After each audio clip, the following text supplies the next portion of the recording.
Hi friends, GK mathematics में आपका स्वागत है। देखिए, आज जो फिजिक्स का जो है ना पार्ट 2 लेकर आए हैं, इसलिए ध्यान से देखिएगा, ठीक है। सबसे पहले हम बात करते हैं कि क्वेश्चन नंबर 1 यानी 29 से आएंगे। तो वायु में प्रकाश की चाल निर्वात की अपेक्षा क्या होता है? कम होता है। क्या होता है? कम होता है। यानी कहने का मतलब है कि वायु में जो है ना प्रकाश की चाल निर्वात की अपेक्षा क्या होती है? कम होती है। उसके बाद हम बात करते हैं आगे, प्रकाश की चाल भिन्न भिन्न माध्यमों में क्या होती है? विभिन्न माध्यमों में क्या होती है? तो प्रकाश की चाल जो विभिन्न माध्यमों में क्या होता है? भिन्न भिन्न होती है। क्या होती है?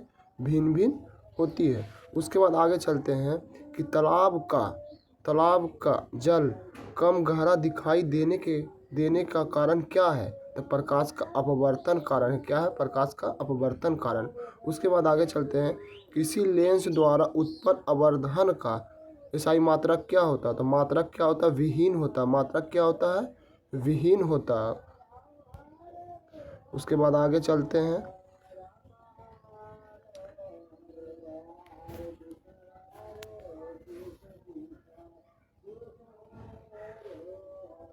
लेंस के मुख्य फोकस दूरी की संख्या कितना होता है? लेंस के मुख्य फोकस की संख्या कितना होता है? 2 होता है। कितना होता है? 2 होता है। उसके बाद हम बात करते हैं आगे, अवतल लेंस का आवर्धन यानी एम से सूचित किया जाता है, बराबर क्या होता है? तो आवर्धन बराबर एम बराबर माइनस भी बटा यू होता है। एम बराबर माइनस भी बटा यू होता है। उसके बाद आगे चलते हैं, किसी मध्यम के अपवर्तनांक एम यू का मान क्या होता है? तो साइन आई बटा साइन आर, स्नेल का नियम भी कहा जाता है। उसके बाद आगे चलते हैं, किसका अपवर्तनांक सबसे अधिक होता है? तो हीरा का होता है। कितना होता है?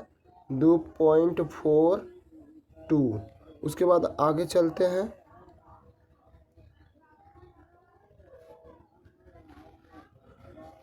किसी लेंस को अभिसारी लेंस कहते हैं। तो अभिसारी लेंस अवतल लेंस को कहते हैं। किसको कहते हैं? अवतल लेंस के, ठीक। उसी तरह अगर अपसारी बोले तो अवतल लेंस को कहा जाता है, अवतल को कहा जाता है, ठीक। कौन सा लेंस की क्षमता मात्रक होता है? लेंस की क्षमता क्या होता है? डायोप्टर होता है। क्या होता है? डायोप्टर होता है। उसके बाद आगे चलते, किसी लेंस की फोकस दूरी धनात्मक मतलब प्लस, तो धनात्मक जैसे बोले या प्लस बोले क्या होता है? उत्तल। इसका होता है उत्तल। उसके बाद आगे चलते हैं, किसी माध्यम में प्रकाश की चाल अधिकतम होती है निर्वात में। कितना होता है? 3 × 10⁸ मीटर प्रति सेकेंड होता है। उसके बाद हम आगे चलते हैं,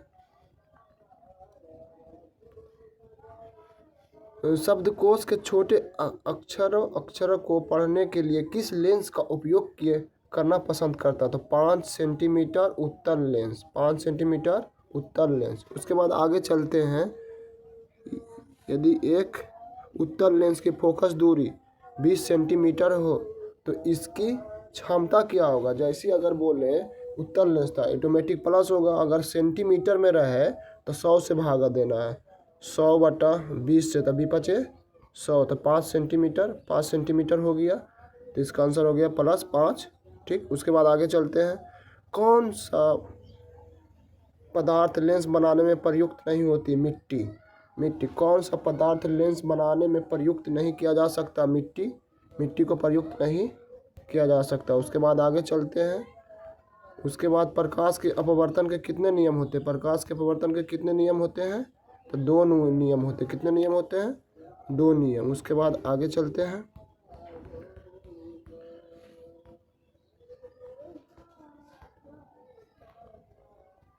क्वेश्चन नंबर 46, किसी लेंस के द्वारा सिर्फ काल्पनिक प्रतिबिंब बनता है। काल्पनिक प्रतिबिंब अवतल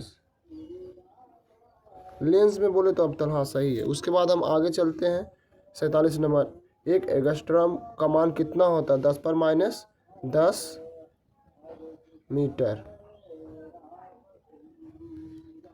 10⁻10 मीटर। उसके बाद आगे चलते हैं, एक उत्तल लेंस होता है। तो उत्तल लेंस कैसा होता है? तो किनारे की अपेक्षा बीच में मोटा होता है। किनारे की अपेक्षा बीच में मोटा होता है। उसके बाद आगे चलते हैं,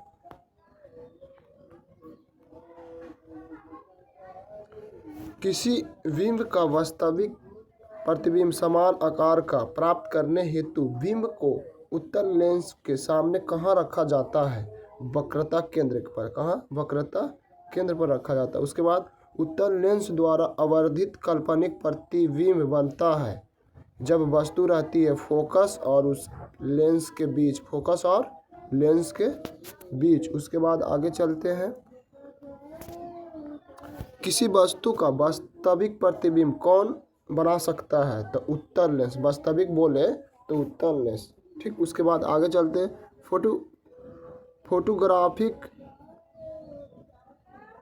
फोटोग्राफिक में कौन अदृश्य होता है, तो उत्तल लेंस होता है। किसमें, उत्तल लेंस। हम लोग का आँख में क्या होता है, उत्तल लेंस होता है। उसके बाद आगे चलते हैं, प्रकाश की चाल न्यूनतम कहाँ होता है, तो प्रकाश का चाल न्यूनतम होता है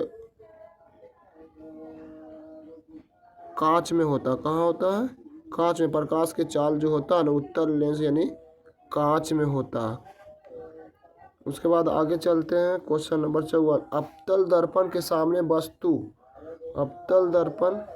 सामने वस्तु को कहाँ रखने पर प्रतिबिंब समान साइज का बनेगा, वक्रता केंद्र पर। कहाँ, वक्रता केंद्र पर। उसके बाद आगे चलते हैं, स्नेल का नियम के अनुसार mu बराबर sin I बटा sin R होता है। एकदम ध्यान से देखते जाइए, सब क्वेश्चन एकदम एग्जाम में हुबहू पूछेगा एकदम, इसलिए ध्यान से देखते रहिए। उत्तल लेंस के सामने वस्तु कहाँ रखने पर प्रतिबिंब वस्तु के बराबर आकार का बनेगा, वक्रता केंद्र पर। उसके बाद आगे चलते हैं, 25 सेंटीमीटर फोकसांतर वाले अवतल लेंस की क्षमता कितने होती है, तो 25 सेंटीमीटर। जैसे सेंटीमीटर बोला तो 100 से और 25 से हम भागा देंगे तो 25 चौका 100, तो 4D हो गया। उसके बाद आगे चलते हैं कि जल का अपवर्तनांक कितना होता है, 1.33, और हीरा का अपवर्तनांक कितना होता है, 2.42 होता है। उसके बाद आगे चलते हैं, कौन सा लेंस में वास्तविक और आभासी दोनों प्रकार का प्रतिबिंब बनता है, उत्तल लेंस में दोनों बनता है। 60 नंबर क्वेश्चन में आते हैं,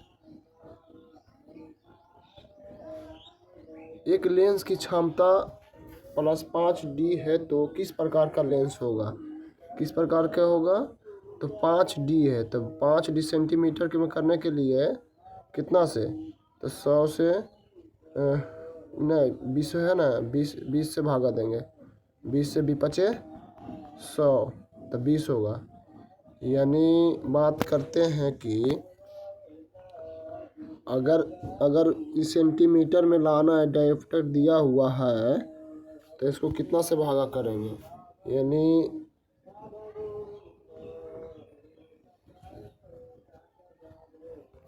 20 सेंटीमीटर होगा।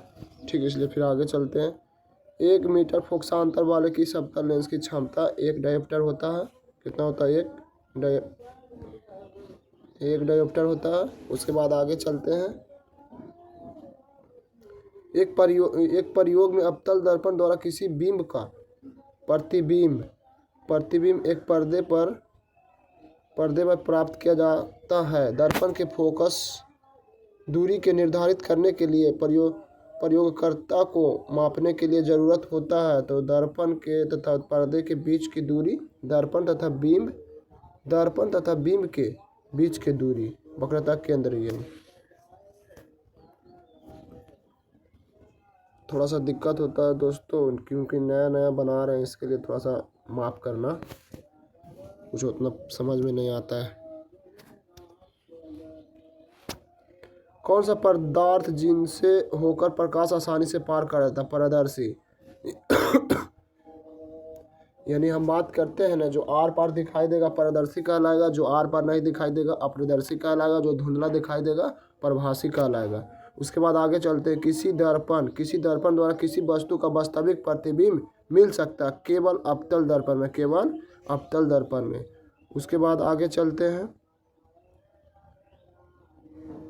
किस दर्पण द्वारा किसी वस्तु का काल्पनिक प्रतिबिंब होता है, तीनों में। ये सब तो पढ़ा दिए हैं हमारे हिसाब से।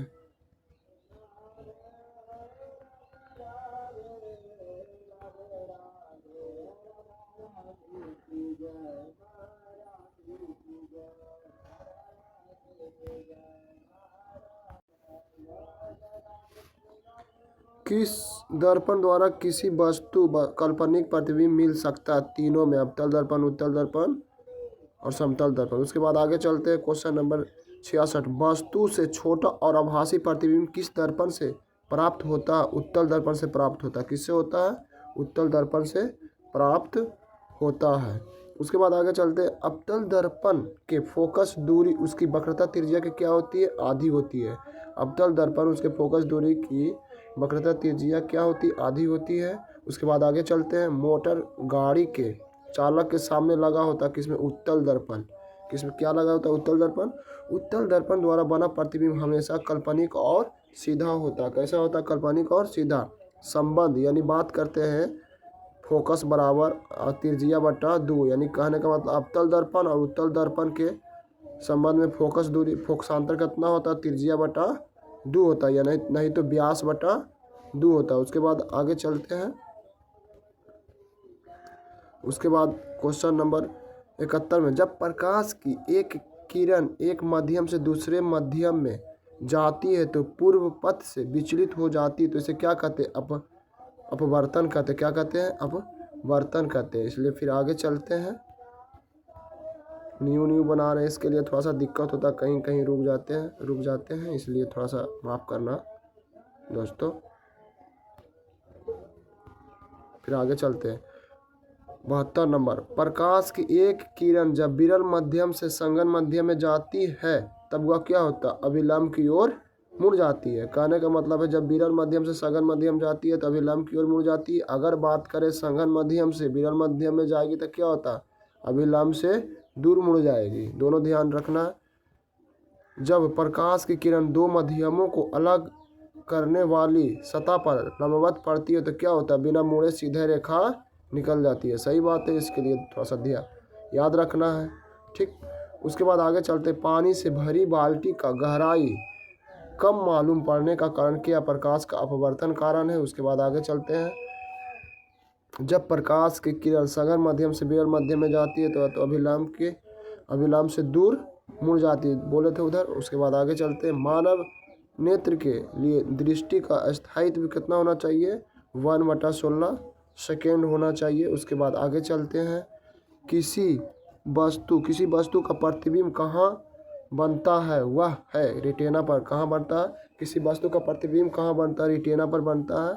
उसके बाद आगे चलते हैं, नेत्र में प्रवेश करने वाली प्रकाश किरणों का अधिकांश अपवर्तन होता है। कहाँ होता है? कॉर्निया के बाहरी पृष्ठ पर। कॉर्निया के बाहरी पृष्ठ पर होता है।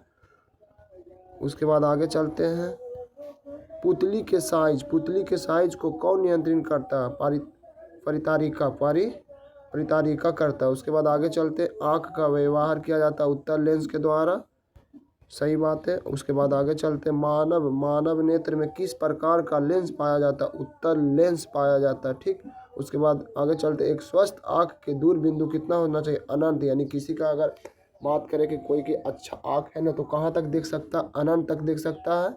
ठीक, उसके बाद आगे चलते हैं, सामान्य दृष्टि के वयस्क के लिए सुस्पष्ट दर्शन की अल्पतम दूरी लगभग कितना होना चाहिए? 25 सेंटीमीटर। यानी कहने का मतलब कि कम से कम कितना दूरी तक देख सकते हैं? 25 सेंटीमीटर तक देख सकते हैं। उसके बाद आगे चलते हैं, नेत्र द्वारा किसी वस्तु का कैसा प्रतिबिंब बनता है? तो नेत्र द्वारा यानी आँख के द्वारा यानी कैमरा के द्वारा वास्तविक उल्टा और वस्तु से छोटा दिखाई देता है। उसके बाद आगे चलते हैं, निकट दृष्टि दोष दूर करने के लिए चश्मे में किस लेंस का व्यवहार किया जाता है? तो अवतल लेंस। अगर दूर दृष्टि की बात करें उत्तल लेंस।